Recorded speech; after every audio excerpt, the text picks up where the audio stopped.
cafe. And we are actually for a change. Inevitably, there will be a really loud motorbicycle coming past this point. We are actually physically at the World Storytelling Cafe. Let me take this round. Rather than me sitting in my flat in my house in Gloucester. Remember it well. See Waleed, he tries to hide on the basis that the camera isn't working on his thing, but and we have just had wonderful drinks made for us. Oh yes. And who's waiting to come? Oh, King Louis. King Louis, good to see you. Yeah, here he comes. So I'm not going to rattle on forever. I'm going out the street just so you can see the street. What's your temperature over there at the minute, John? He's lost me, I think. He's out in the street now. Those that were here for the festival, that will remind them. King Louis, how are you? Well, I'm not going to rattle on more. It's not my show. It's Marion Leeper's.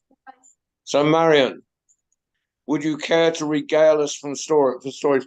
Marion she's up to her eyeballs because she's putting together the East Anglian Storytelling Festival in about 3 weeks' time. 3 weeks, is it? Or 3 2? Weeks.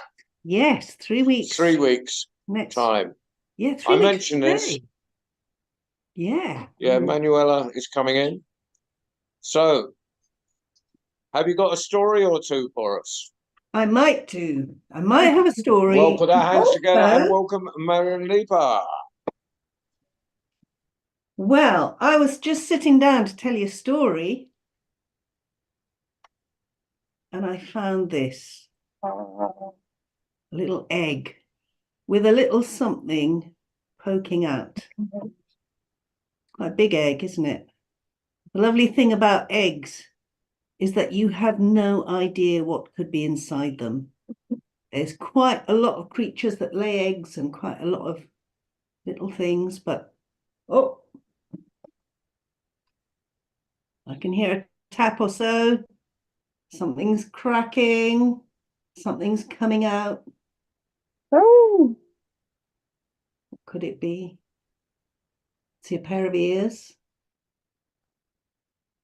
Don't know if you can see some eyes. Whoa, it is a dragon. A dragon. Oh, hello, new dragon. Are you liking it here? Oh, yeah. Look, you can see all these amazing people. Wow, look at these. You can see King Louis and Rona. And you can see about half of John. Whoa. Well, welcome, little dragon. What are you feeling like doing today? Stories. That's a very good thing. What kind of stories? You're not sure? Do you want a story about, you want a story about a dragon? A nice dragon or a mean dragon? Ooh. One of each. Okay. You sit there and listen. And off we go. So this story, it's one of the first stories I ever heard told as an adult. And I've found it in sort of books and things since, but it was first told me by Mr. John Rowe. So, John, I've no idea whether my version is at all like your version still or not. But it begins in China. And in China, there was a huge river. I don't know if you can see this huge river. Is there too much glare on the picture, or can you see it okay? It's all right. Well, do you know the Chinese love to paint pictures of their beautiful yellow river? And on this beautiful yellow river, I don't know if you can see, but there's a tiny cottage right at the end of the edge of the river. right under the waterfall. And that is where a young woman lived, and her name was Sister Lace. And every day she looked out at the beautiful yellow waters of the river, she listened to the music of the waterfall, and she made lace. Now, I've got a little bit of lace here. And this lace, I've had this a long time, and it's nothing like as fine as the lace that Sister Lace made. But just like this piece of lace, she made it with a needle and a thread, sewing and twisting and making knots in fine string. And just like this lace, she made pictures. But her pictures, oh, they were the best pictures you have ever seen. Her lace was so beautiful, and she put it on everything. She put it on bags and on sheets and on clothes. In fact, she made clothes for everybody. Everybody in her village, everybody in her region, everybody who knew Sister Lace, sooner or later got a beautiful jacket or a beautiful pair of trousers or a beautiful shirt. The people in that region were the best dressed in the whole of China. Now, you can see it was quite a distant little region up in the mountains, but even so, word spread. And one day, word spread to the Emperor of China. Now, the Emperor of China, he was a very posh man, and I had the lace and I had the dragon, but I haven't got an Emperor of China. So here I am going to rely on you lovely audience, to be a bit expressive and show me what the Emperor of China looked like. Oh, great, loads of cameras coming on.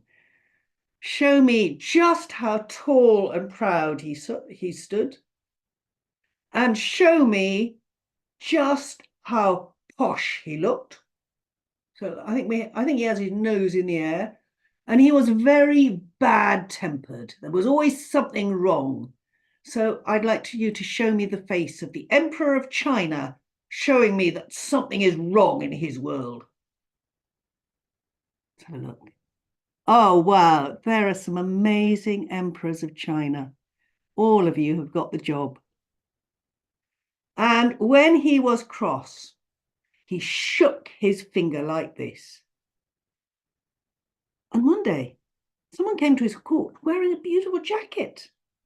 The Emperor of China, he looked at that beautiful jacket and he shook his finger and he said, that jacket, it's finer than anything I wear. That's all wrong.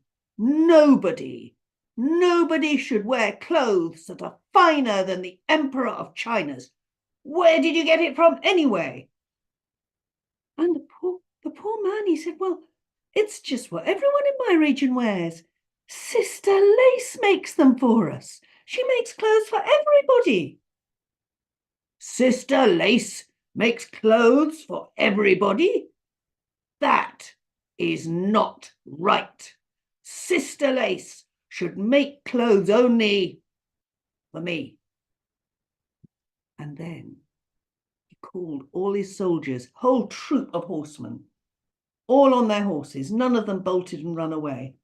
There they were, and he said, go to the mountains on the edge of the Yellow River and bring back Sister Lace, because she is going to make lace for me. So now I'm going to need help again, because it was not just one horseman, it was a whole troop of them. And I'd like lots of galloping noises. Here they are, galloping over the plains, up into the mountain, all the way to Sister Lace's cottage. And when they got to Sister Lace's cottage, right up in the mountains on the edge of the Yellow River, they burst into her house and they said, Sister Lace, you're coming with us. Sister Lace said, no, I don't want to come with anyone. And they said, Sister Lace, you're going to come and make lace for the Emperor of China. She said, no, I don't want to make lace for the Emperor of China. He's not a friend of mine. And the soldiers, they said, you don't understand. Nobody says no to the Emperor of China. And those soldiers, they picked her up. One of them picked her up, plonked them on the back of his horse. Another one, luckily, picked up her lace-making basket with all her threads and her needles. And then they started galloping off back through the mountains. And Sister Lace, she watched her beautiful house and a beautiful river disappearing off into the distance. They didn't stop galloping until they came to the Emperor's court. And there was the Emperor of China. Ah, Sister Lace, you are going to make lace for me. And Sister Lace, she said, no, you're not my friend. I'm not going to make lace for you. And the entire court did that huge gasp like that and held its breath, because nobody says no to the Emperor of China. The Emperor of China, he drew himself up to his full height and he said, Sister Lace, you will make me something out of lace that nobody has ever made before. You will make me a cockerel, and no ordinary cockerel, not just a picture of a cockerel. This cockerel has to be so lifelike that it really flaps its wings and it really crows. And he said, Sister Lace, you do this by tomorrow morning or your head will leave your shoulders. Guards, take her down to the bottom of the garden and lock her into the garden shed. And that's what they did. They took Sister Lace and her lace basket, very luckily, and shut her into the garden shed. And Sister Lace, she felt so sad when she thought about the Emperor of China cutting her head from her shoulders. And she began to do what she always did when she was really, really sad. What she always did to cheer herself up. She started making lace. She got out her thread, she spread out her threads, and she started knotting them and weaving them, and her fingers flew like little birds. And soon, she had made a cockerel, and a fine cockerel it was. But it was a little bit wet from all the tears she had shed, thinking about what was going to happen to her, because who could make a cockerel, a lace cockerel that really flaps its wings and really crows? But just as she was putting the last touch on the cockerel, which was the little eye, the needle jabbed into her finger, and from that finger, a drop of blood fell down onto the cockerel. In fact, if you look carefully, you can see the little red spot where the blood landed. And as it did, an extraordinary thing happened. The cockerel winked its eye. The cockerel flapped its wing. The cockerel opened its beak and began to crow. Cock-a-doodle-doo! And the cockerel stood up from the table where she'd been making the lace, and the cockerel began to fly up until it perched right up on the rafters of the roof. At that moment, the Emperor of China came in. Sister Lace had worked for a whole day and a night, and the Emperor had come to see what she had made. There's the cockerel, said Sister Lace, right up there. And the cockerel, it flapped its wings, it flew down, and it pecked the Emperor of China right on the nose. And it said, poor Sister Lace, poor Sister Lace. And off it flew out the garden gate and was gone. Now you would think the Emperor of China would have been pretty pleased to see such a fine cockerel, but no. He drew himself up to his full height. He put on his cross's face. He waved his finger. Sister Lace, you played a trick on me. Tomorrow, you have to make me something even finer. You have to make a fish with real scales, a fish that really wiggles its tail and makes fishy noises. And make it by this time tomorrow, or else. Poor Sister Lace. She got out her lace things to cheer herself up, and she started making the lace and knotting the lace and sewing the lace, and her fingers flew like little birds. And as she worked, so the tears dropped onto that little fish she was making. And she worked all day and she worked all night, and just as she was putting on the last touch, which was the eye, her needle jabbed her finger and a little drop of blood fell down right onto the cockerel. No, that's not a cockerel. Right onto the fish. And as it did, that fish began to wiggle its tail. That fish began to flap its little fins. That fish, it started to bop, bop, bop, make kind of fishy noises. And that fish flipped and flapped into the little bucket of water in the corner of the garden shed. And there it stayed until in came the Emperor of China. You are getting many opportunities to channel an Emperor of China. It's very good for the shoulders. And there was the Emperor of China. Sister Lace, where is that fish? And out came the fish out of the water bucket, and it flipped and it flapped the Emperor of China right on the nose, and it said, "Poor Sister Lace, poor, poor Sister Lace." And it jumped right out of the garden shed into the Emperor of China's pond, and away it flew out of the pond and down the river, and probably all the way down to the river, to the Yellow River, and it was gone. And now the Emperor of China was crosser than he'd ever been. Sister Lace, tomorrow I'm not going to mess about. You're going to make me a dragon. Dragon? Now, Sister Lace, she'd seen a cockerel and she'd seen a fish, so she knew how to make them, but a dragon, she had never seen such a thing as a dragon. But again, she got out her lace and her threads and her needles, and again, as she worked, she began to cry. And Sister Lace, she worked all day and she worked all night until she had made a dragon. And you have guessed it, just as she was putting on the last touch, which is the eye, she pricked her finger, and the beautiful lace dragon she had made suddenly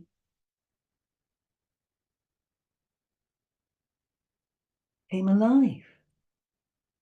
A real dragon, a real dragon. And as she watched, it began to grow and grow. It grew so much that it filled the garden shed. It filled so much that its head went through the roof of the garden shed, and its body burst the walls of the garden shed. And there was Sister Lace standing in the garden with her hand on the back of a real live dragon. And along came the Emperor of China. Sister Lace, don't you dare touch that dragon. Dragons belong to emperors. That dragon is mine. And the dragon, he turned and he looked at the dragon, at the emperor. And he opened his mouth. And out of the dragon's mouth came, I bet you've guessed it, fire. fire. And suddenly, where there had been an emperor of China, there was just a little pile of ashes. And the dragon, he looked at that little pile of ashes and he looked at Sister Lace and he said, Sister Lace, hop on my back. And Sister Lace did. She climbed on the back of a dragon. Isn't that everyone's pipe dream? Is there anyone here who has not once wanted to ride a dragon? And the dragon said, Sister Lace, where would you like to go? Oh my goodness, she could go anywhere she wanted. She could go to the seaside. She could go to the circus. She could go to the World Storytelling Cafe in Marrakesh. Yes, she could go to beautiful Manchester and visit Rona. But Sister Lace said, I want to go home. And so the dragon spread his great wings and he began to fly up, up, up in the air, circling around, circling around, circling around. And he set off all the way home, all the way back to those mountains and the Yellow River. And on his back, Sister Lace had very luckily brought her lace basket with her. She did what she always did when she was really happy. She was so happy that she could do anything except make lace. And she made beautiful ribbons of all the colours in the world. Beautiful ribbons that went flying behind her through the sky. From that day to this, Sister Lace now and again goes for a little ride on the dragon's back. And if we're lucky, we can see those coloured ribbons flying through the sky behind her. And we call them the rainbow. And that's the story of Sister Lace. And many thanks to John for first giving me that story. It's still one of my favourites. So, wonderful, Marion. Thank you. Yeah. Thank you. You were wonderful listeners. But let's see what the dragon thinks about this story.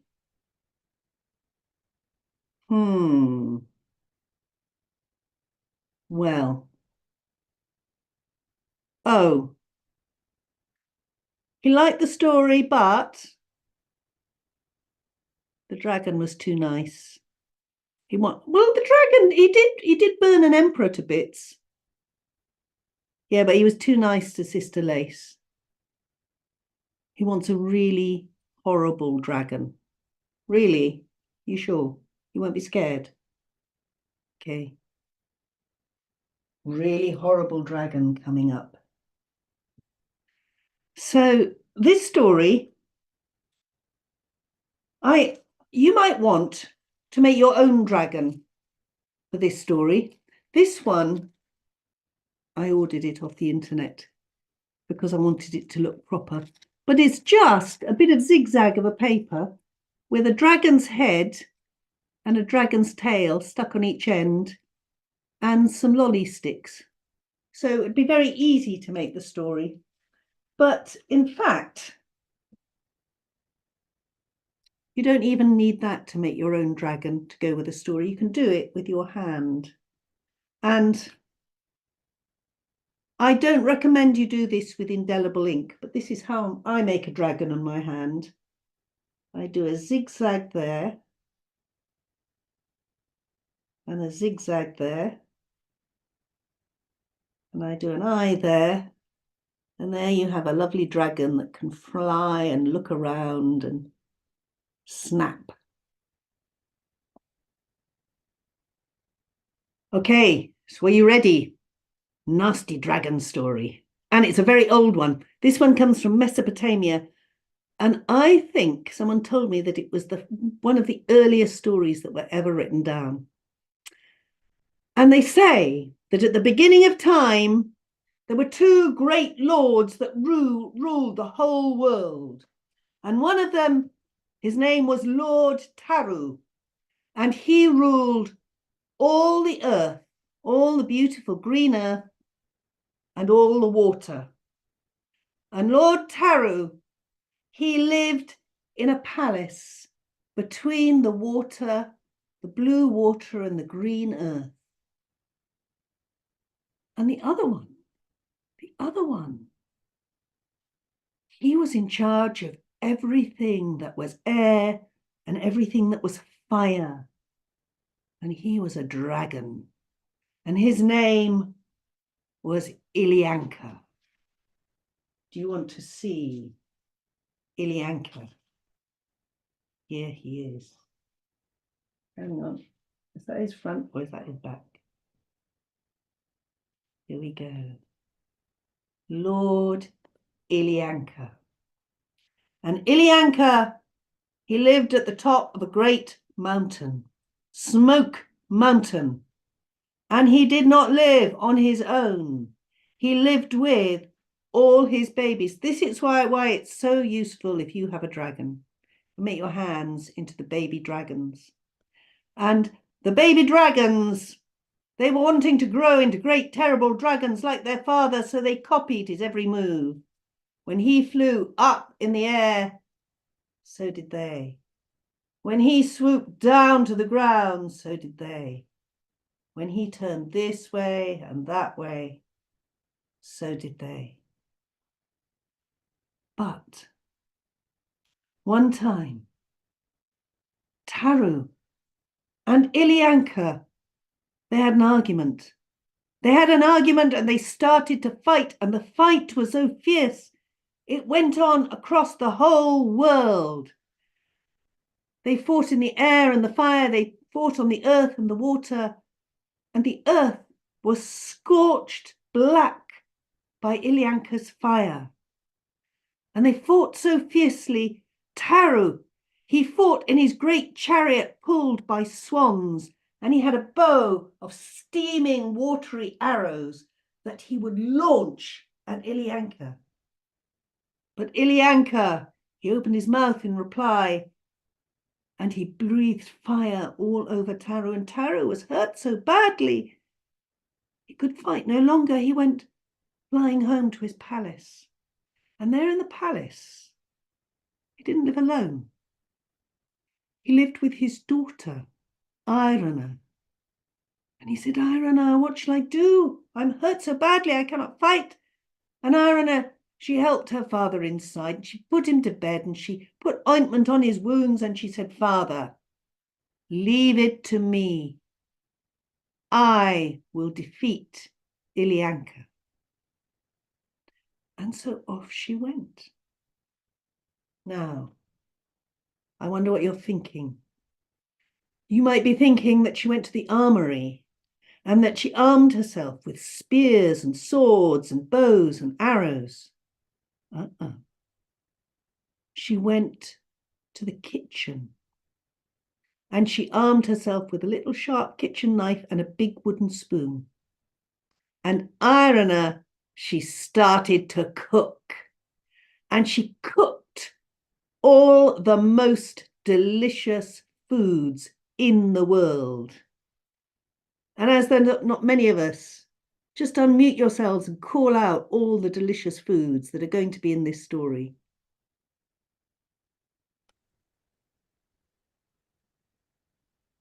Strawberries.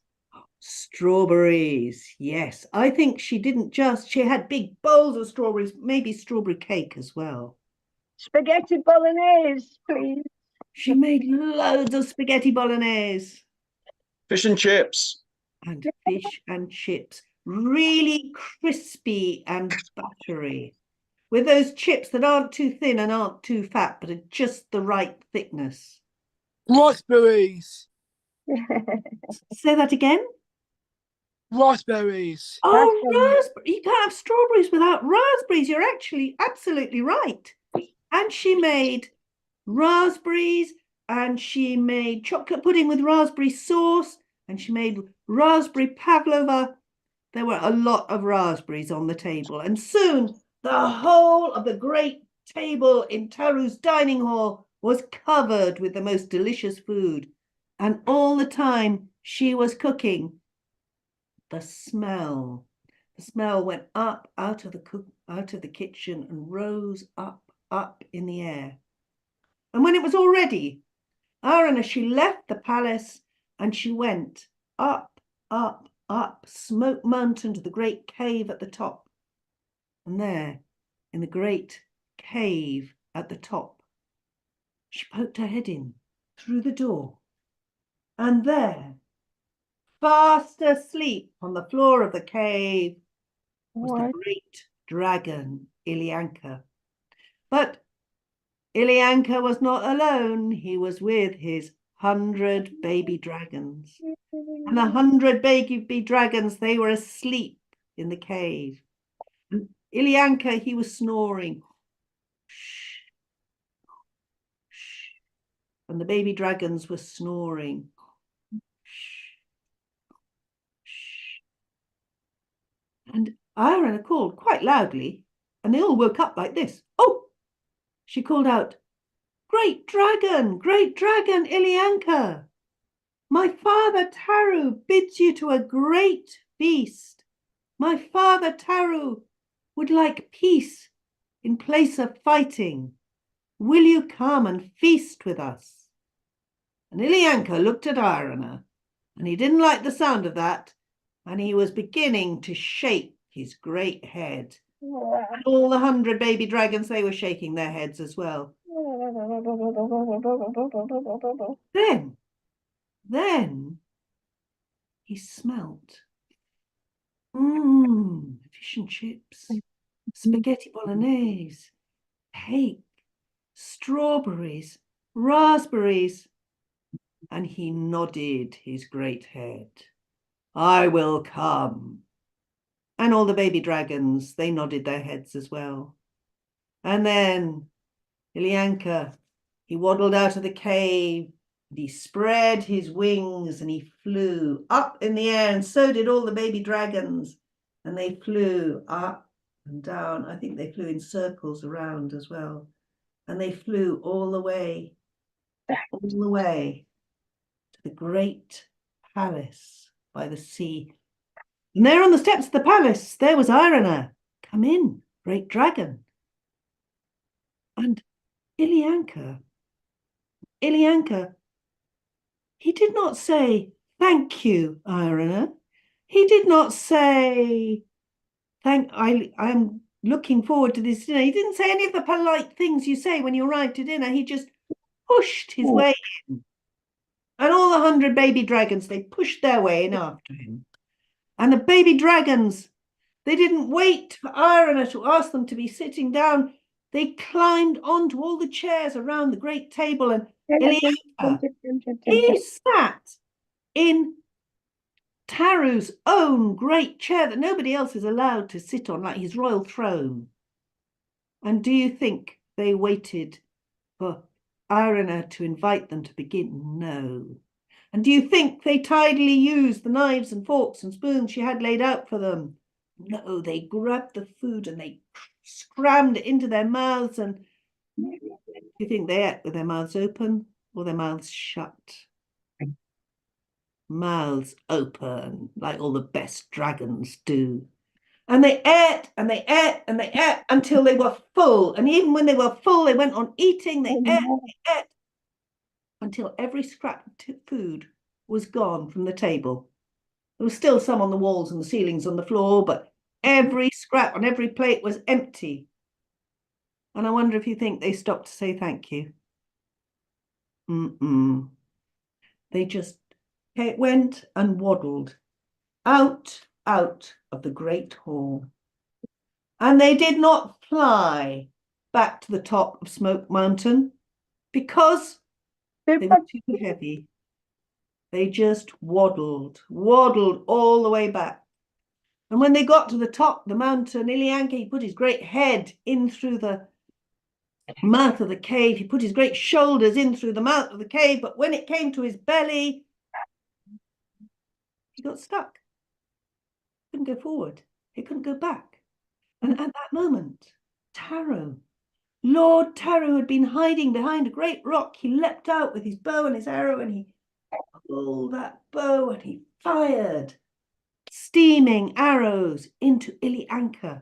And Ilyanka exploded into hundreds and thousands of pieces. And that was the end of Ilyanka. But what about the baby dragons? Well, I'll tell you, those baby dragons, when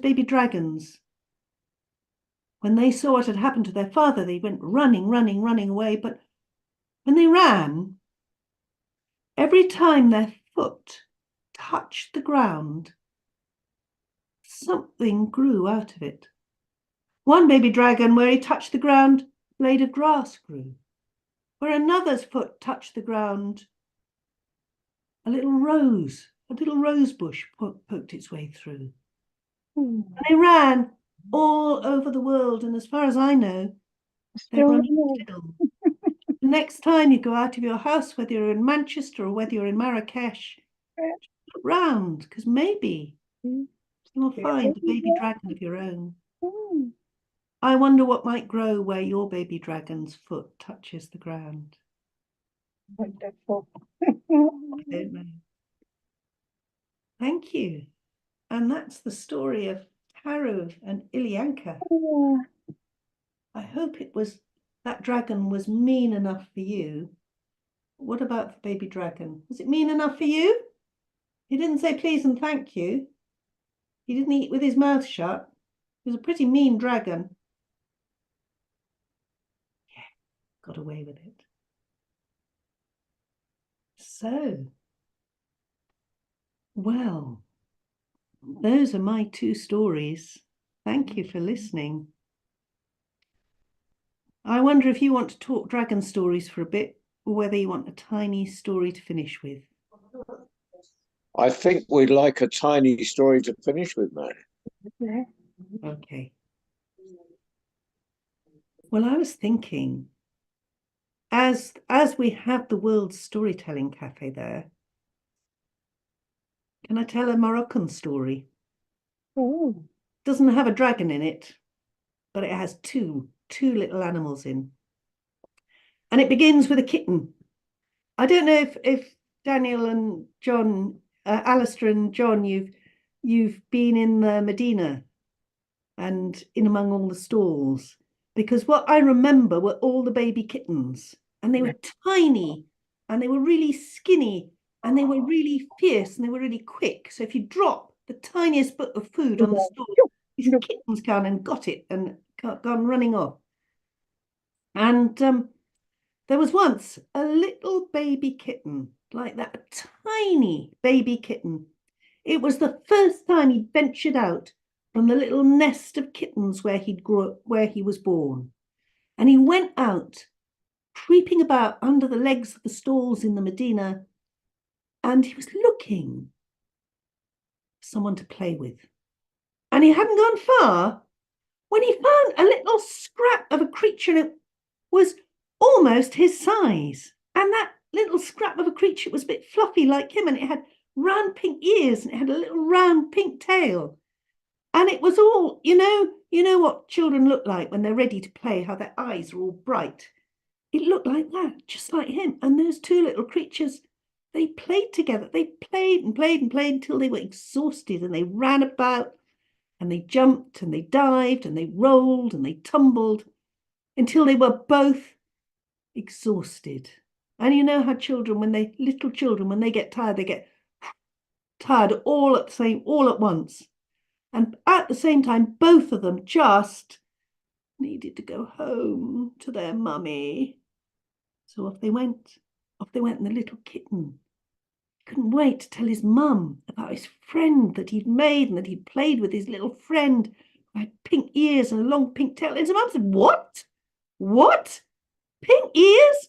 A long pink tail? That's a mouse. You don't play with mice, you eat mice. Mice are delicious. If you brought that mouse back, we could have all had the best dinner of our lives. And the little kitten felt a bit sorry for himself as he crept away into a corner to curl up and go to sleep. Meanwhile, what do you suppose happened to the baby mouse? Baby mouse went home, told his mum all about his new friend with the pointy ears and the furry tail and the little sharp white teeth. His mum said, "What? You played with a cat? You played with a cat? What are you thinking of? Cats are dangerous. Cats will kill you. Don't go near a cat." Well, the next day, the little cat, he woke up and he determined to be a better cat and to do the things that cats do and not play with mice anymore. And out he went into the Medina. And who should he see but the mouse? And at once a clever plan came into his head. And he said, "Oh, little mouse, come and play with me again. We had such fun last time." And the little mouse looked at the cat and said, "You're not the only one that listens to your mum." And the little mouse ran right back to its hole. And that's the story of the baby cat and the baby mouse. And I'd like to say I heard it in Marrakesh. I found it in a beautiful book of Moroccan tales. So thank you all for listening. And thank you, Marion. Louis, I always ask you every week, what did you think of Marion?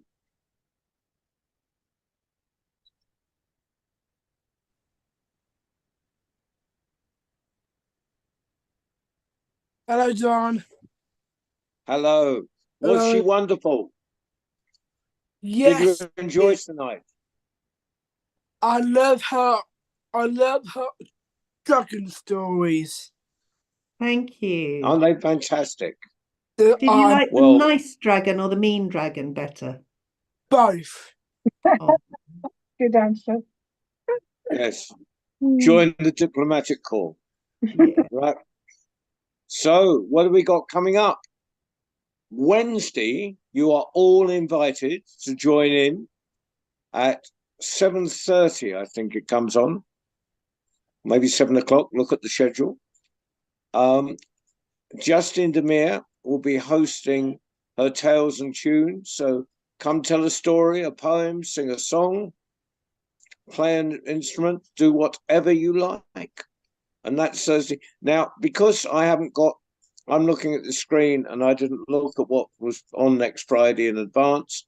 I haven't the faintest idea what's happening next Friday, but I think it might be Sarah Lloyd Winter.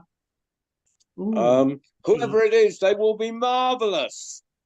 And could I just say that Justine and Sarah are both going to be at East Anglia Festival. Come and see her. I was thinking of popping along. Oh yeah, we've got another one. Yeah, who's fetching up in his van, and he's going to do actually a special World Storytelling Cafe event. Yes, we'll do stories from the festival that week. Yeah. That would be fantastic. I've got loads of tellers lined up. Marion, what's the actual date again? 17th to the 19th of May. Oh, I might make it to this one. I'm meant to be going back to Italy on the 19th, but I think I could wait an extra day or two. I might make it down there. I've never been. I'd love to be. Oh, that would be. Oh, it's a lovely festival. I know. And a beautiful part of the country. Yeah, beautiful place. So we'd love to see you. Yeah, Terry, it's a long way from Ohio, but should you find a dragonfly you can leap on the back of to bring you there? Norman, we'll just leave you in Canada. I think it's just too much to come away for a weekend.